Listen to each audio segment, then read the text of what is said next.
Likutei Sichos, Chelik Tezayin, Volume 16, the third Sicha for Parshas Beshalach. In this Sicha we'll learn very interestingly the connection between the miracle of the manna that fell from heaven, and the observance of the holy day of Shabbos. Also, we'll bring out the true Jewish attitude and the healthy balance that we should have between one making one's effort and being diligent about it in order to earn a living, and at the same time having full and absolute faith in Hashem. So the first time that we find the commandment, discussion in the Torah about the mitzvah of Shabbos, of the observance of Shabbos, is in our Parsha, and actually in relation and in connection to the Parsha of the Man, meaning the story of the manna that fell from heaven. And not only does it seem so in our Parsha, but actually in Halacha, there is an opinion, and this is brought in the name of the Rasag, Rapsadia Gaon, one of the great Gaonim from the Gaonic period, that he says that if one is in a very far distant place, obviously this is in yesteryear, with no means of communication, and has no idea, has lost track as to what Parsha he should read that week, what Torah portion he should read that week, then he should read the universal Torah portion, which has a connection to and involves every single Shabbos. And that is the portion of from this week's Parsha, which speaks about the story of the manna, including the aspects of Shabbos in it. So that tells us that there's a very, very powerful connection between the manna and Shabbos. Moreover, another point where we see a powerful connection, notwithstanding the fact that in actuality, the man did not come down on Shabbos, meaning the man did not fall on Shabbos, they were instructed to collect double before Shabbos. Still, yet, the Zohar says that the blessing for the manna, for all the 6 days of the week, came from Shabbos. And this actually is based on the Medrash, a Medrash going back to the beginning of Chumash Bereshis, of the book of Genesis, where it says over there, it describes when God completed the 6 days of creation. It says there, and we say it every Friday night, Vayivarech Elokim et Yom HaShvi, and God blessed the 7 days. And it says, what did he bless it with? He blessed it with manna. So there's a very inherent correlation and connection between Shabbos and the man. However, if you look on the surface, it would seem to be the following question. It seems that there isn't such a great inherent connection between the two, because if you think about it, Shabbos applies to all times, in all circumstances, in all places, whereas the manna only lasted for a certain small period of time, and a period of time which was a period of time which is never going to be repeated, and that is throughout the 40 years that the Jews were in the desert. Perhaps one can try to answer by explaining it in the following manner. You see, there's a common denominator between the two. In other words, the explanation that can be given is perhaps because there's a common denominator. What's the common denominator? That if you look at the two, they have a very distinct quality, and that is that the manna, the one didn't have to work for it. One didn't have to plow. One didn't have to sow. One didn't have to do any effort in order to receive it. Likewise, on Shabbat, in addition to the fact that in actuality you're not allowed to do any work, you're not allowed to do any tasks the Torah forbids us to do, but you have to be in such a great state of rest and pleasure on Shabbat that you're not allowed to even think, you're not allowed to even contemplate about your needs and your work and your tasks that you need to do throughout the week. So it would seem so. However, let's take a look in our Parsha to get a little better appreciation of this. When we look in our Parsha, if you look in chapter 16, look at verse 4. It says over there as follows. Hashem says, Hineni mamti lachem lechem yishamayim. Behold, I'm going to rain down. Remember this word. I'm going to rain down for you bread from heaven. And the people will go out and they will collect the quota for each day, day by day. In other words, they will collect that day for that day and for that day only. And then Hashem says, this is in order, leman anasenu, this is in order for me to test them, in order for me to challenge them, to see hayelech b'torasi if they're going to follow in my rules or not. And Rashi explains, Rashi elaborates. What does it mean that I'm going to test them to see if they're going to follow my rules? So Rashi says, are they going to follow the rules that are dependent, that are contingent of this special miracle of the man? Number one, that they're not going to leave anything over for the next day. And number two, that they're not going to go out on Shabbos to gather it. So here you see that the reason, so to speak, and the purpose, the objective of Hashem giving them the man is in order to prove, in order to instill in them, in order to test them, to see, quote, will they keep my commandments? Which commandments? Not to leave anything over for the next day and to keep Shabbat. So this tells us that there's something more here. It's not just about the fact that you didn't have to work, because the truth is that you did have to work. You did have to do something. You did have to collect it. You did have to prepare it, as we'll soon see. So what is it really about the man and in Shabbos and the idea of Shabbos, the idea of the observance of this holy day of Shabbos that makes them so related, that has them so much in common, that these two things come together, and together they are the reason why Hashem gave us the man. What is it about that? In order to better appreciate this, let's first take a look. Let's better understand the novelty, so to speak, the superiority of bread from heaven versus or over bread from earth, right? The manna is called lechem min hashamayim, the bread from heaven. What really makes it more distinct? What really is it, what is it so much more special than the bread from earth? So let's take the obvious. When you have bread coming from the earth, the bread we eat, the food we eat, the food that sustains us, it all depends on the labor of the human being, the human being's involvement. In other words, the person must do it through natural means, through normal means. The person has to plant, he has to sow, he has to plow, and then harvest. Everything that it involves in cultivating the wheat, in making sure that there is bread. And therefore, think of the result in the person's feelings, in the person's psychology, the way the person perceives it. The person feels that, yes, true, we're talking about a believer. We're talking about somebody who believes in Hashem. And they know that even though they put in all the work, yet the blessing only comes from Hashem, or comes only from Hashem. But still at the same time, you feel your involvement. You feel the results of your work. You feel how that the fact that you worked so well and you did work with such diligence, and therefore you have a good harvest, and therefore you have a good crop. In addition to, of course, the fact that it came from Hashem. But you feel you're part in it. Okay? Whereas the bread from heaven is exclusively, so to speak, from Hashem. Right? It seems like that there's absolutely no input, no involvement on the part of the human being. And therefore you can see very clearly that it comes from Hashem. Okay?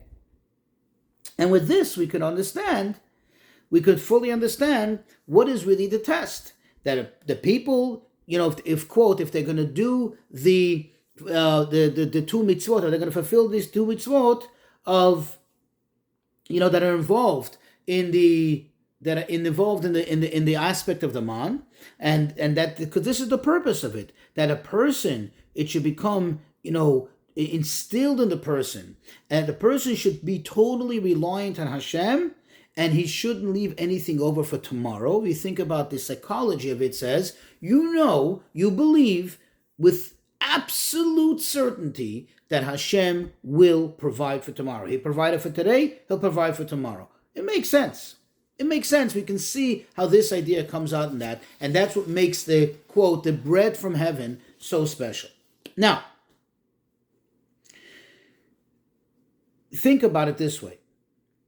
From this aspect, we can actually understand and have a better appreciation as to why it happened so that when did the manna fall? In other words, when did it come down each and every day? At the same time when the dew falls. Because there is an inherent relationship.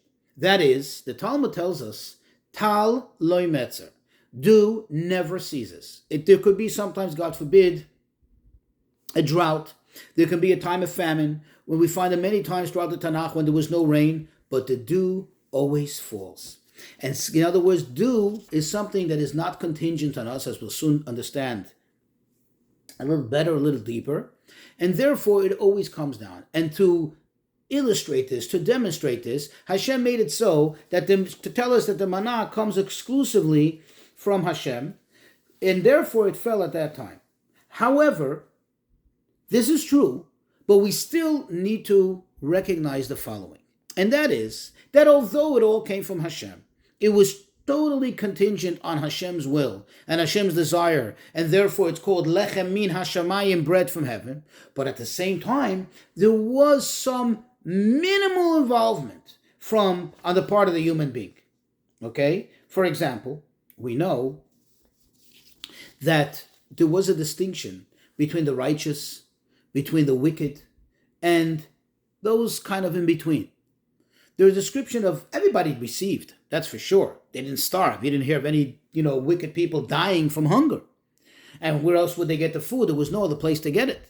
However, there is a description in the sages describe that, first of all, where they received it. Meaning, the tzaddikim, the righteous ones, they receive it right on the doorstep. Oh, they open the door, it's like receiving your newspaper in the morning. If anybody remembers what that is. The Beinonim, those kind of in between, your average person, they received it, they had to go out there into the field, but even there, they didn't have to go look for it and toil and work hard. They kind of went there and picked it up. It's like going, to the corner grocery store and picking up your breakfast and food for the day. The wicked ones, shatu v'laktu, they had to go out there, spread out, and go until they were able to find it. They had to work much harder.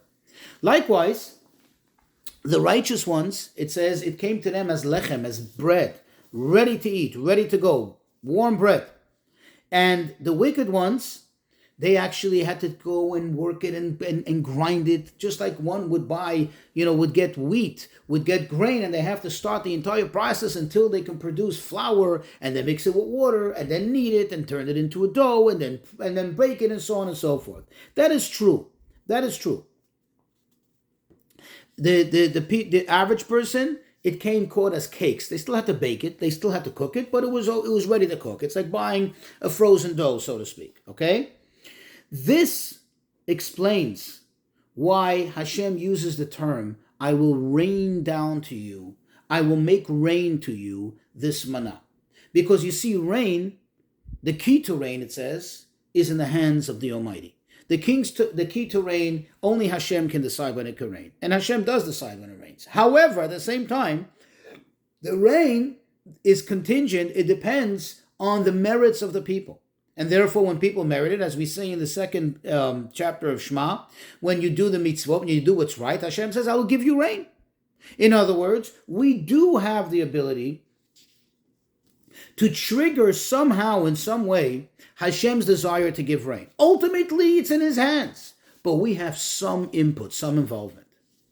So to summarize, the manna was exclusively coming from Hashem, yet at the same time, it wasn't absolute. There was some minor involvement on behalf of the human being, of the person receiving the manna. Okay? This will help us explain what's going on over here. You see, the whole purpose of the man was to prepare them. To prepare them for what? For where they were going. They're going to Eretz Yisrael. And what happens in the land of Israel? Over there, they're going to have to work the land.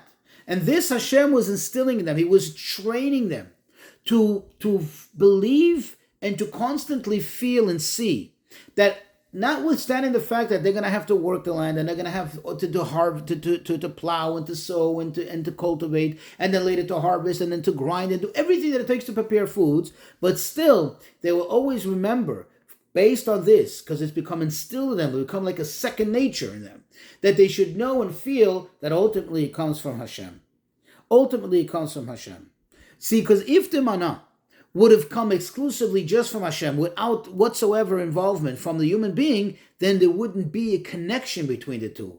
In other words, why did Hashem do it? Hashem was able to give us the manna in such a manner that we don't have to have any involvement whatsoever. Why didn't He make it land on their tables? Well, precisely for this reason. Because if it would have came like that, then at the time when the person is in the land of Israel working the ground, he wouldn't feel that absolute connection. Because he would feel like, okay, then it was this miraculous thing. Then it was above nature. But right now the reality is, and not just the reality that I made up, but a reality that Torah tells me is a reality that I have to be connected to nature, and I have to work with nature, and I have to cultivate, through natural means and earn my livelihood, earn my sustenance. How does that connect to the manna? Therefore Hashem made that even at the time when he was giving it from his will, so to speak, on his volition, still he made it so that the human being should have some little involvement.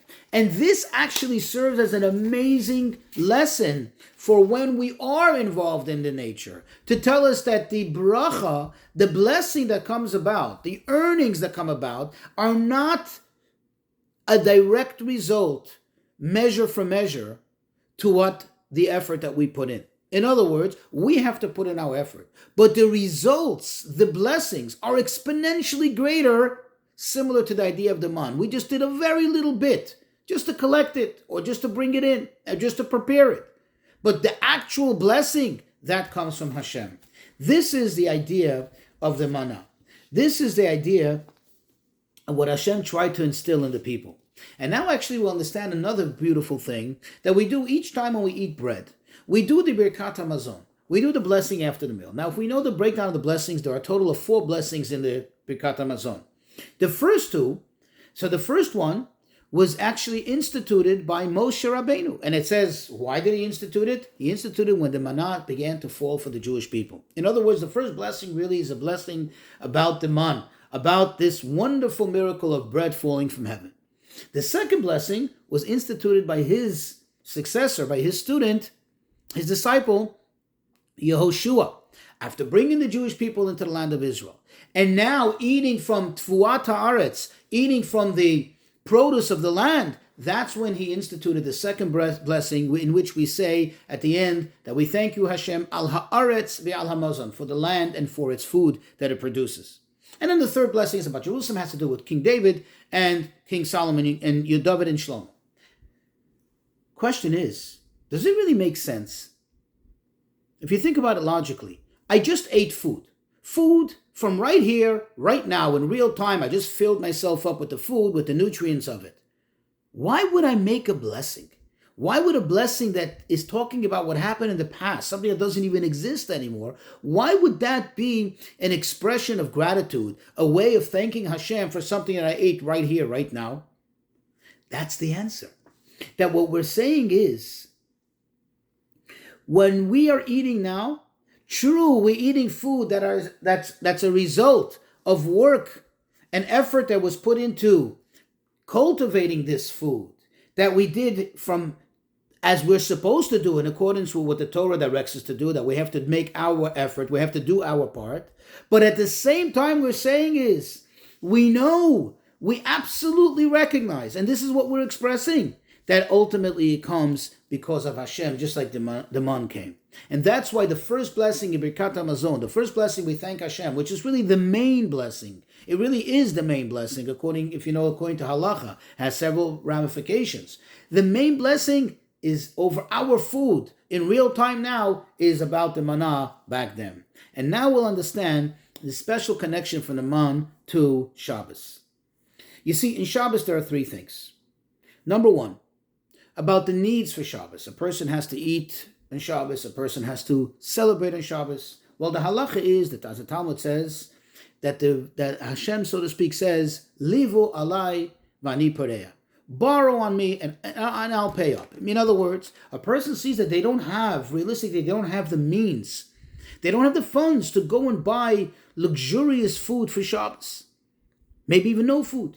How are they going to eat Shabbos? How are they going to make a blessing over the wine and over the bread and so on and so forth? Hashem says, don't worry. Go out there, borrow some money, and I'll take care of business afterwards. In other words, when you don't see any whatsoever way how it's going to work out, Hashem says, I'll take care of it. Fantastic.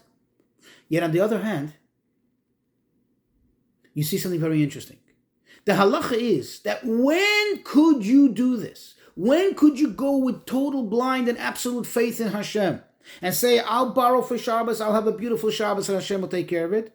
It's only if you have some assets, something, some physical, some material assets that with which technically you can put up collateral.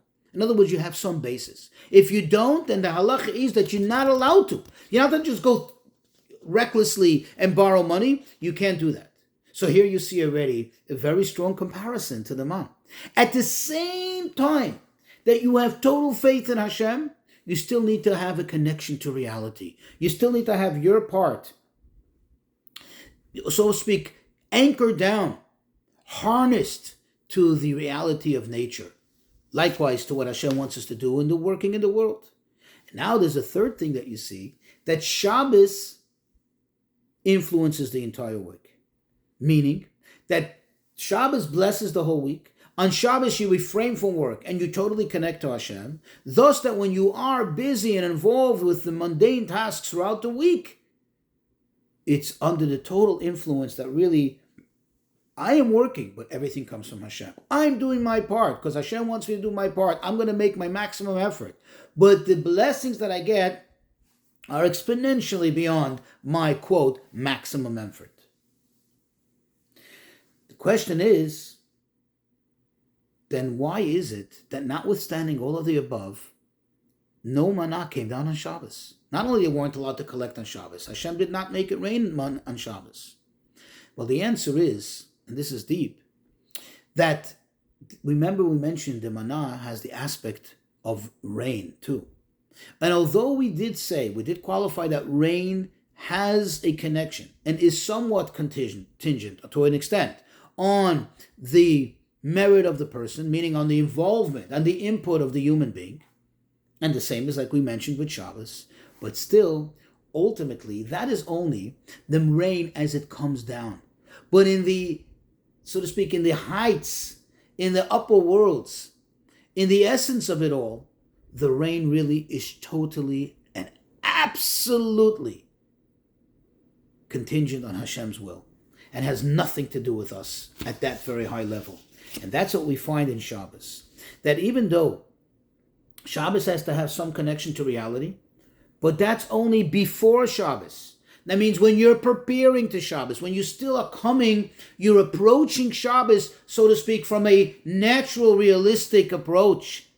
On Thursday, on Friday, you're still connected to that reality. But once you've been elevated on Shabbos itself, you're in a totally different place. Shabbos is in a totally different place. Shabbos is even beyond raining down the rain or raining down the manna or bringing down that something. Shabbos is totally and absolutely beyond. Shabbos is holy. Holy means separated, totally above and beyond.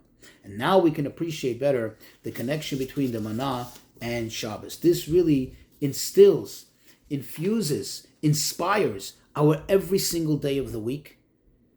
The idea of the manna, the idea when we do Birkat HaMazon, and the idea of Shabbat, that every single day of the week, even when we're involved in the busy, nitty-gritty of day-to-day life, the hustle, the bustle, trying to earn a living, or like people say, make a living, we realize that the one who really makes the living, the one who really makes us earn everything, is Hashem himself.